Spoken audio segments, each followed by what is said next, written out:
Hello, you super duper double delicious person, you. Checking around behind me. I don't have kitty litter on the floor anymore. I think I got the notifications turned off, and I think I have the volume turned up on my microphone. We are going to get this, and I appreciate your feedback. Thank you very much. Today I got a crazy question to start us off with. Have you ever done the people watching thing? I mean, you're sitting in a hotel lobby or in a food court in a mall. You're by yourself and you're just watching people. I'm not talking about judging them. That's a whole different ballgame. I hope you're not doing that. But just watching them and wondering, like, does that woman look frustrated? Does that person look tired? Wondering what's there going on. I love doing it either in an airport or in a hotel lobby, because then you can imagine, are they on business? Are they on vacation? I enjoy it. Now, why are we talking about people watching? Because if you practice that, it's actually going to help you up your reconciliation skills. Let's talk about it.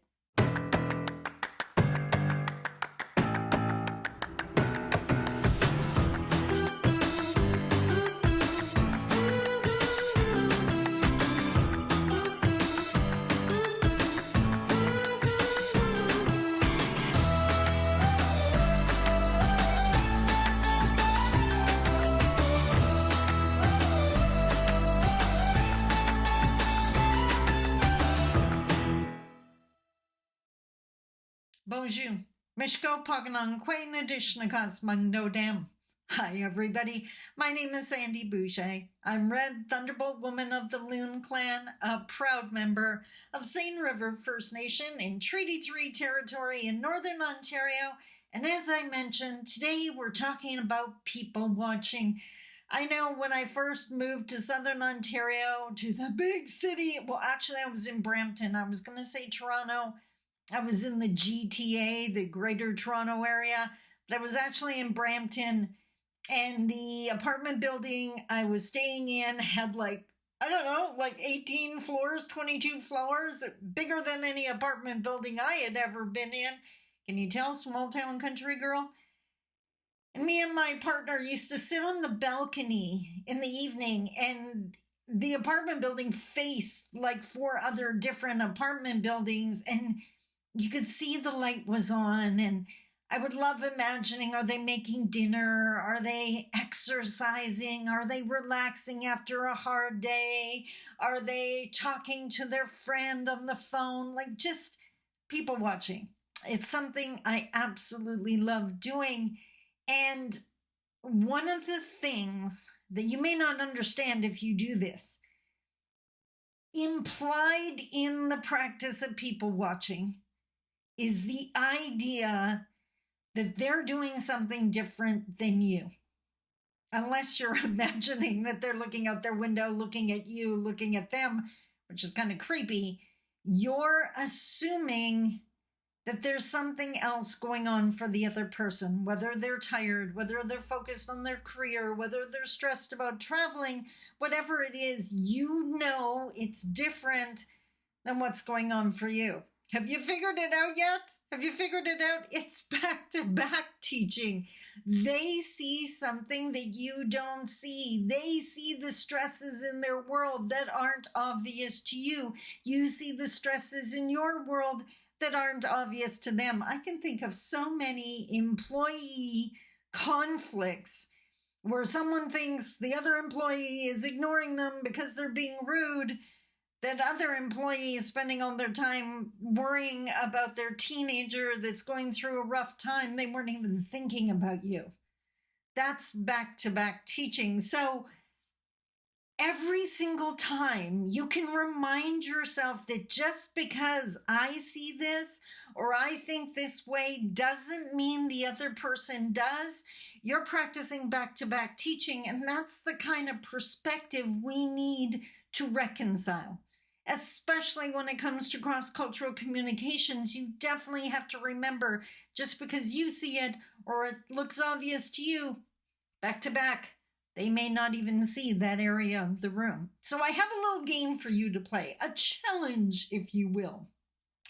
For the next 72 hours, so that's 3 days, every time you have an opinion about something, so you take a bite of your sandwich at lunch and you think it's gross, or you hear something, we're hearing so much nowadays, whether it's in person, you overheard a conversation in the staff room, or you heard something online, whatever it is. Imagine you overhear something and you think that's dumb. I want you to stop. Every single time you have an opinion on whatever, I want you to stop and ask yourself, but what would others think? So, for example, you just took a bite of that sandwich. You think it's pretty gross. It's not anything you would want to eat. But what if you hadn't eaten in 3 days? What if you're homeless? Could you see the value in the sandwich then? And those people that shared that opinion that you think is dumb, why do you think they believe that? What are they scared of? What are they? Are they overwhelmed? Are they isolated? Is there a fear that they're going to get marginalized and left out? What do you think is driving them to believe what you believe? Practice that. You're practicing the skills we need for reconciliation.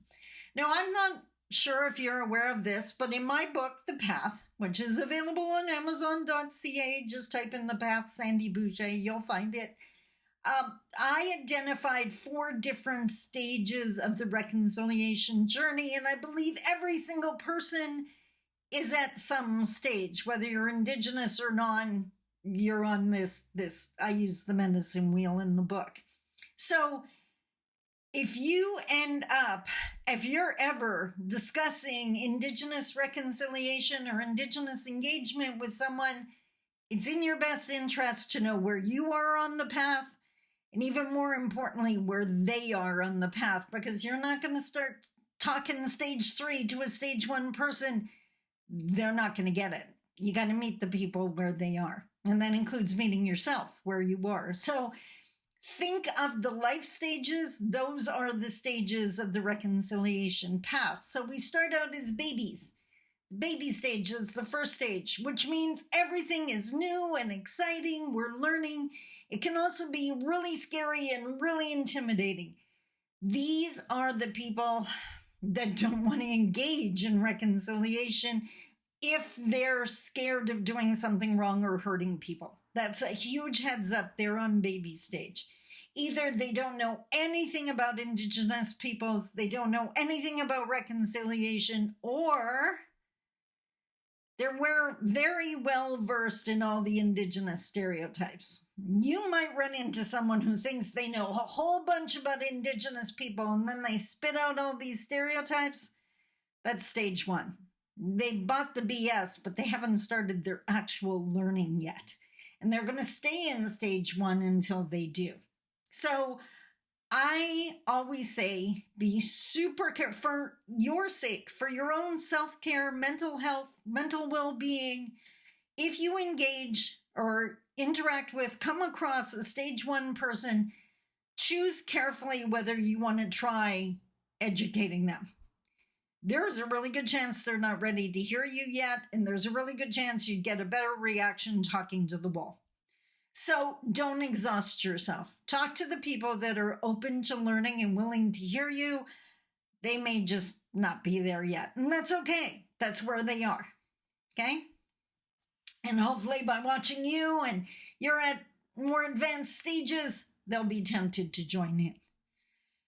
The next stage is the youth stage, our teenagers. So think of it, they're in high school, university, college. So this is a learning stage, just like the baby stage, but it's now higher learning, right? They know some stuff, they've unpacked some stuff, but they still have more learning to do. Feel free to share with these people, share what you have learned. And by the way, remember, don't speak for us.